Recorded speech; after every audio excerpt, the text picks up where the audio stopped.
India 9 news और आपके साथ मैं हूं क्रांति सिंह। आपको बता दें कि सियासी बवाल जो इस वक्त भाजपा के अंदर मच रही है उसको लेकर के हमारे पास एक रिपोर्ट आई है।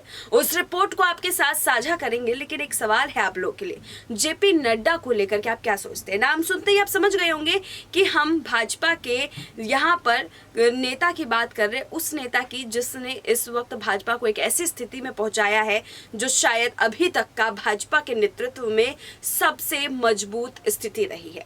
आपको बता दें कि यहाँ पर पार्टी अध्यक्ष बन करके जेपी नड्डा ने सीधे तौर पर जो है सभी का दिल जीता। सिर्फ जनता ही नहीं, अपने पार्टी के नेताओं का दिल भी उन्होंने कुछ इस कदर जीता है कि कोई भी नेता उनको उनके पद से हटाना नहीं चाहता। लेकिन इस बीच में एक ट्विस्ट आ गया है। ट्विस्ट ये कि वो समय आ गया है जब वो अपने पद से इस्तीफा देंगे। आपको बता दें कि जेपी नड्डा का इस्तीफा होना तय है। वो अपने पद से इस्तीफा दे करके क्या उसी पद को दोबारा संभालेंगे या फिर भाजपा ने कुछ और उनके लिए सोच रखा है, ये सबसे बड़ा सवाल है। मैं आपको इसी मुद्दे पर जो है अपने कुछ सहयोगियों की पहले बात सुनाऊंगी, जिनकी बातें सुनकर के आप जो है चौंक जाएंगे और कहेंगे कि क्या सच में जेपी नड्डा की स्थिति इस वक्त क्या सच में ऐसी ही नजर आ रही है। लेकिन उससे पहले मैं आपको ये भी बताना चाहूंगी कि आपको पता है अभी हाल ही में जो जेपी नड्डा ने प्रधानमंत्री नरेंद्र मोदी को लेकर के जो है बड़ा बयान दिया था, उनकी खूब सारी तारीफें की थी। उनके जन्मदिन का मौका था और उससे पहले भी वो कई बार ऐसी तारीफें कर चुके, लेकिन मैं उनके जन्मदिन वाला वो वीडियो इसलिए आप लोगों के साथ साझा करना चाहती हूँ ताकि आप लोग वो वीडियो देखें और समझे कि जेपी नड्डा प्रधानमंत्री नरेंद्र मोदी का हमेशा गुणगान करते रहते हैं, लेकिन क्या नरेंद्र मोदी उनको इस बार फिर से वही स्थिति वही पद सौंपेंगे या फिर, क्योंकि देखा यही जाता है कि जो भी नेता जो है वो एक के बाद एक अगर तारीफ इसी तरीके से करते रहते हैं या फिर पार्टी के लिए बहुत अच्छे बने रहते हैं, पार्टी को फायदा पहुंचाते हैं, तो उस नेता को और भी कुछ बढ़ा चढ़ा करके मिलता है। यानी कि अभी जो पार्टी अध्यक्ष है इससे भी बड़ा पद या तो उनके नसीब में लिखा हुआ है जो उनको मिलने वाला है जल्दी, या फिर पार्टी अध्यक्ष के पद पर ही बरकरार रहेंगे। दोनों बातें हैं, दोनों में से क्या सही होगा क्या गलत होगा वो तो आने वाला समय बताएगा। लेकिन पहले थोड़ी देर के लिए मैं आप लोगों से विदा चाहूंगी। आप पहले ये वीडियो देखिए, फिर मैं वापस आती हूँ। देखिए खास वीडियो।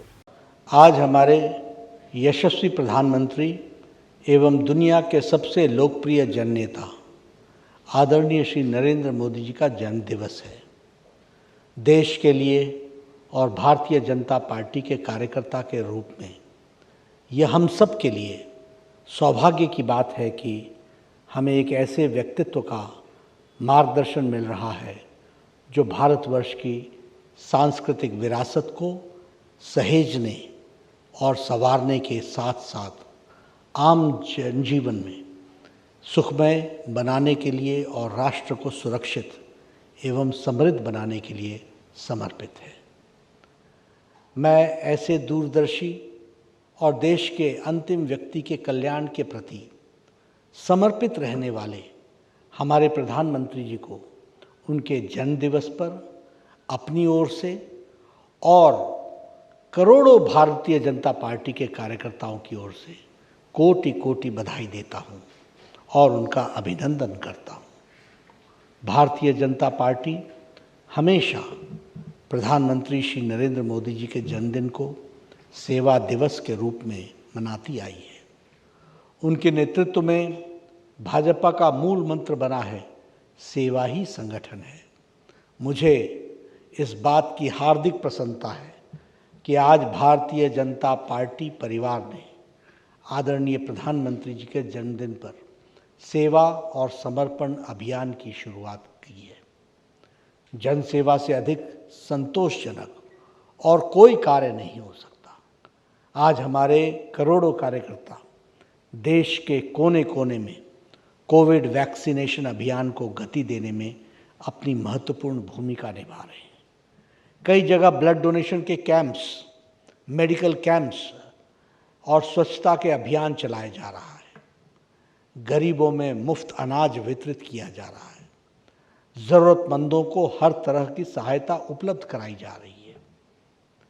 हमारे प्रधानमंत्री जी का हमेशा से यह मानना रहा है कि विकास का लाभ समाज के अंतिम पायदान पर खड़े व्यक्ति को मिलना चाहिए। बाल्यकाल से लेकर आज तक उन्होंने अपने बारे में नहीं बल्कि गरीबों, वंचितों, पीड़ितों और शोषितों के कल्याण के बारे में सोचा, राष्ट्र के उत्थान के बारे में सोचा है। एक अत्यंत सामान्य परिवार में पैदा होने के बाद उनके मन में गरीबों के लिए काम करने की, जीवन स्तर को बदलाव लाने की भावना बचपन से ही दृढ़ रही है। उनकी यह दृढ़ता उनकी नीतियों में, योजनाओं में स्पष्ट दिखाई देती है। सुना आपने जेपी नड्डा का बयान। वो सीधे तौर पर जो है वो कहते हुए नजर आए कि प्रधानमंत्री नरेंद्र मोदी जैसा नेता अभी तक कोई है नहीं। उनके नेतृत्व में जो है पार्टी ने बहुत आगे तक की अपनी जो है समृद्धि हासिल कर ली है।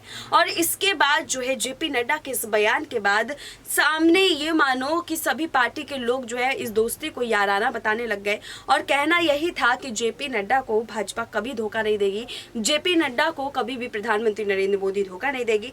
अगर उनको कोई धोखा नहीं मिलेगा तो जाहिर सी बात है कि उनको कुछ ना कुछ पुरस्कार तो मिलेगा ही।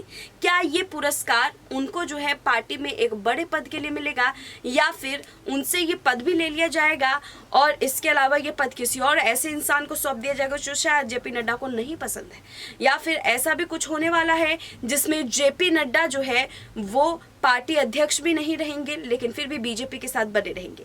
क्या कुछ होने वाला है इस मुद्दे को लेकर के मैंने न्यूज रूम में अपने तमाम सहयोगियों के साथ बातचीत की है। तो चलिए आपको खास रिपोर्ट दिखाते हैं। देखिए हमारी खास रिपोर्ट। शुक्रिया क्रांति। देखिए इसमें कोई शक नहीं है कि अगर आप ध्यान दें 2014 के बाद से तो बीजेपी के सबसे अगर बेहतरीन अध्यक्ष रहे हैं तो वो अमित शाह से बेहतर कोई नहीं रहा है। उसके बाद जब वो गृह मंत्री बन गए उसके बाद जेपी नड्डा को लाजमी है कि उन्हें देना ही था।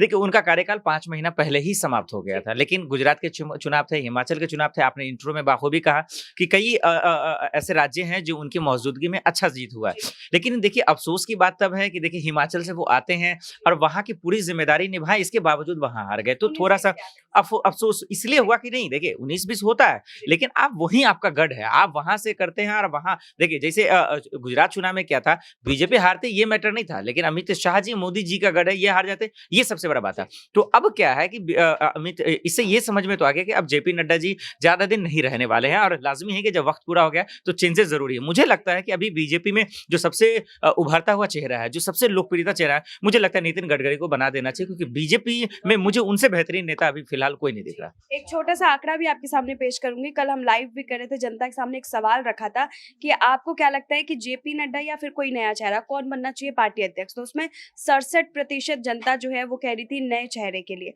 तो क्या जनता ने भी नकार दिया जेपी नड्डा को? बिल्कुल बिल्कुल, देखिए वही बात मैंने भी कहा, एकदम एग्जैक्टली, इसमें कोई शक नहीं है। अगर आप देखिए देश के प्रधानमंत्री नरेंद्र मोदी सबसे लोकप्रिय हैं आज भी, चाहे ट्विटर हैंडल पे हो या तमाम चीजों पे, लेकिन अगर बीजेपी के मंत्री में, मोदी के कैबिनेट में अगर आप निकालेंगे तो आज भी नितिन गडकरी जी सबसे लोकप्रिय है। तो और उनका जिस तरह से कामकाज रहा है, उन्होंने वक्त, देखिए नेताओं का तो काम होता है ये बोलना, काम नहीं करना, लेकिन नितिन गडकरी ने जिस तरह से काम किया उनकी तारीफ बहुत हो रही है। तो मुझे लगता है जेपी नड्डा जी जो वक्त थे उन्होंने अपना बाखूबी तरह से किया। अब वक्त पूरा भी हो रहा है तो मुझे लगता है कि बीजेपी समझ बूझकर जो है नितिन गडकरी को दे दे। मुझे लगता है कि अभी देखिए वो उनमें वो काबिलियत भी है, वो क़ुव्वत भी है, अब वो बीजेपी को आगे बेहतरीन तरीके से ले भी जा सकते हैं। तो जनता ने बिल्कुल सही कहा। देखिए ये कह पाना बहुत मुश्किल है कि नड्डा को दोबारा अध्यक्ष पद की कमान मिलेगी या नहीं, क्योंकि जेपी नड्डा ने गुजरात में रैली की थी, हिमाचल में भी प्रचार प्रसार करके आए थे, लेकिन उसका कोई फर्क नहीं पड़ा। देखिए सबसे बड़ी बात क्या है कि बीजेपी इस वक्त सबसे बड़े फेरबदल को करने की तैयारी कर रही है, क्योंकि जाहिर सी बात है जिस तरीके से दिल्ली एमसीडी की चुनाव में बीजेपी को झटका लगता है, हिमाचल में झटका लगता है, इसके अलावा हम देख रहे हैं कि यूपी के निकाय चुनाव, उसमें जो उपचुनाव है उसमें झटका लगता है।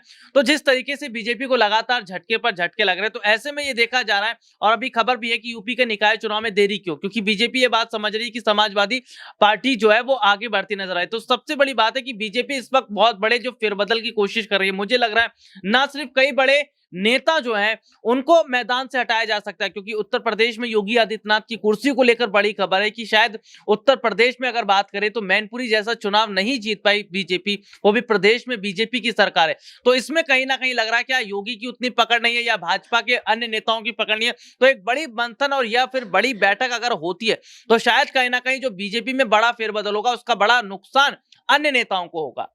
देखिए, जहाँ तक मुझे जानकारी है तो मुझे लगता है कि अभी जो पद उनके पास है वो उनके लिए ज़्यादा बेहतर है। लगातार उसी पद की वज़ह से वो सुर्खियों में बने रहते हैं, जगह-जगह पर वो नज़र भी आते हैं। और आप ये देखिए, लेकिन कहीं न कहीं ये इतना बड़ा पद होने के बावजूद भी और साथ ही साथ उनका गढ़ होने के बावजूद हिमाचल में उनको यहाँ पर बीजेपी को हार का सामना करना पड़ा था। तो इसकी वज़ह से वो एक बार फिर सुर्खियों में यहाँ पर आए हैं कि उनका जो नेतृत्व है वो सही है या नहीं है। लेकिन आने वाले जो चुनाव है अगले साल के और फिर 2024 के चुनावों में उनके पास जो पद है राष्ट्रीय अध्यक्ष का, वो इस वक्त पूरी तरीके से सही है और वो मुझे लगता है कि राष्ट्रीय स्तर पे वो पार्टी को बहुत अच्छी तरीके से संभाल सकता है यहाँ पर। देखिए, नितिन गडकरी को तो अभी हाल ही में कांग्रेस की बीजेपी की जो बड़ी कमेटी थी, बड़ी बैठकें होती थी, उनसे निष्कासित किया गया था ताकि वो जो काम उनको कैबिनेट में दिए गए हैं उस पर फोकस कर सकें और उनको दूरी रख सकें। और कहा यह जाता है कि बीजेपी में कहीं ना कहीं उनकी थोड़ी बहुत अनबन रहती है, क्योंकि वो हमेशा अपने तगड़े बयानों के लिए जाने जाते हैं। जो मन में बातें होती है वो उनकी जुबान पर बातें होती है, ये उसके लिए जाने जाते हैं। तो कई बार अपनी ही पार्टी को लपेटे में ले लेते हैं उन बयानों के तहत।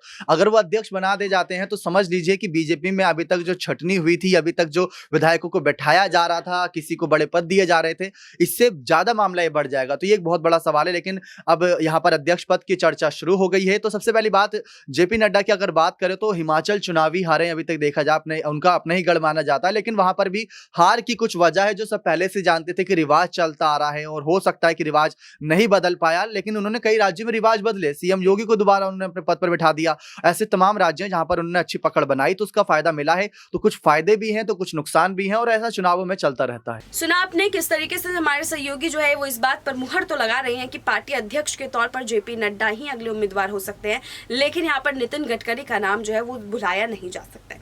फिलहाल इस रिपोर्ट में तो आज के लिए बस इतना ही, लेकिन इस रिपोर्ट को देखने के बाद अब आप लोग के क्या तर्क है कमेंट सेक्शन में जरूर बताइएगा। आज के लिए बस इतना ही। देश दुनिया की तमाम बड़ी खबरों के लिए देखते रहिए SPN9 न्यूज।